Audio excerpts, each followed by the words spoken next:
आपको बता दें कि बंगाल में आज एक बार फिर से चुनाव हो रहे हैं, क्योंकि हिंसा की वजह से इन चुनावों को रद्द कर दिया गया था, इनको वॉइड करार दे दिया गया था और अब आज चुनाव हो रहे हैं। लेकिन इसी बीच फिर से हिंसा की घटना सामने आई है। आपको बता दें कि मुर्शिदाबाद में एक बार फिर से हिंसा हुई है। आज चुनाव होने हैं एक बार फिर से, और उससे पहले ये हिंसा की घटना, पत्थरबाजी की गई है। और आपको बता दें कि फिलहाल वहां पर पुलिस तैनात है भारी संख्या में। और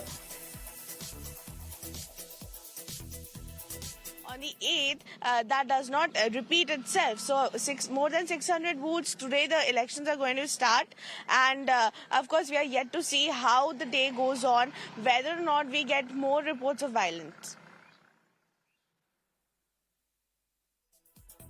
तो आपको बता दें कि आज दोबारा से पोल्स हो रहे हैं। 700 बूथ है जहां पर एक बार फिर से बंगाल में चुनाव कराए जा रहे हैं। स्टेट इलेक्शन कमीशन ने इसके आदेश दिए हैं, क्योंकि जिस तरीके से हिंसा हुई और 15 लोगों की इसमें जान चली गई, उसके बाद ये फैसला किया गया।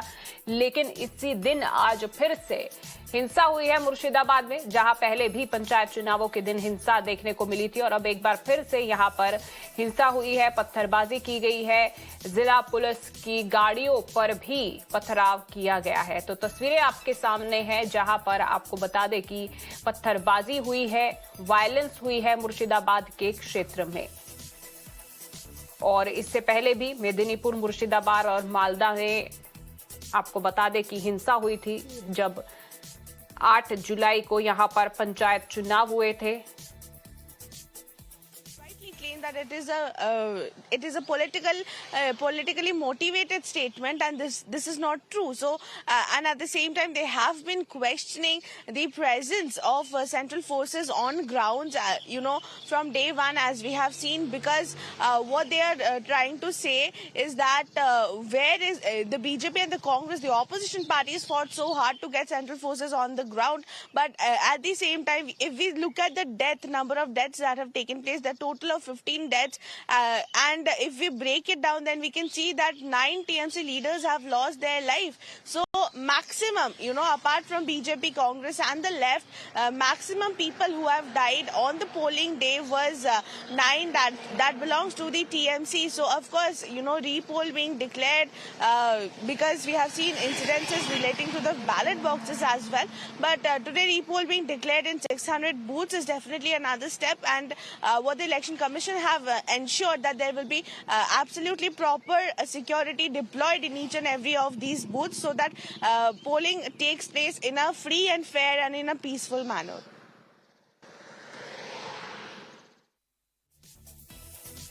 आपको बता दें कि चुनाव आज फिर से शुरू हो चुके हैं और 7 बजे से वोटिंग शुरू हो चुकी है बंगाल में पंचायत चुनाव के लिए। लेकिन मुर्शिदाबाद में फिर से हिंसा देखने को मिली। मेरी सहयोगी श्रेया इस वक्त फोन लाइन पर जुड़ चुकी हैं। श्रेया, मुर्शिदाबाद वही क्षेत्र है जहां पर पहले भी पंचायत चुनावों में हिंसा देखने को मिली थी, अब और एक बार फिर से ये हिंसा देखने को मिली है। अभी क्या स्थिति है वहां पर और कितनी सुरक्षा वहां पर तैनात की गई है?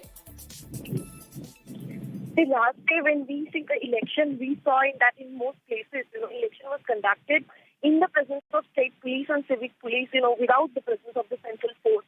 Now, just after that, we have seen the BJP and opposition, asking for a repolling. Now, finally, today is the day when there will be a repolling, and in Murshidabad, in 175 booths, there will be repolling. Now, in a total of 698 booths that have been proposed for repolling, Murshidabad has the highest number. We have also seen the highest, violence in Murshidabad. Not only violence on the day of election, but it started, before the election and continued even yesterday. We have seen post-poll violence. Now, the good thing is that what we know so far that, there will be central force deployed in each booth. Now, we will have to see whether, the central force will be able to curb the situations today and, stop the violence. बहुत बहुत शुक्रिया श्रेया आपका इस तमाम जानकारी के लिए। तो आपको बता दें मुर्शिदाबाद में कुल 175 बूथ है जहां पर रीपोलिंग हो रही है और कुल लगभग 700 पोलिंग बूथ्स है जहां पर आज रीपोलिंग की जा रही है। बंगाल पंचायत चुनाव में 5 जिले हैं जहां पर एक बार फिर से पंचायत चुनाव हो रहे हैं बंगाल में। इस खबर पर हम अपडेट आपको लगातार देते रहेंगे, लेकिन इसी बीच हिंसा की खबरें एक बार फिर से मुर्शिदाबाद से सामने आई हैं।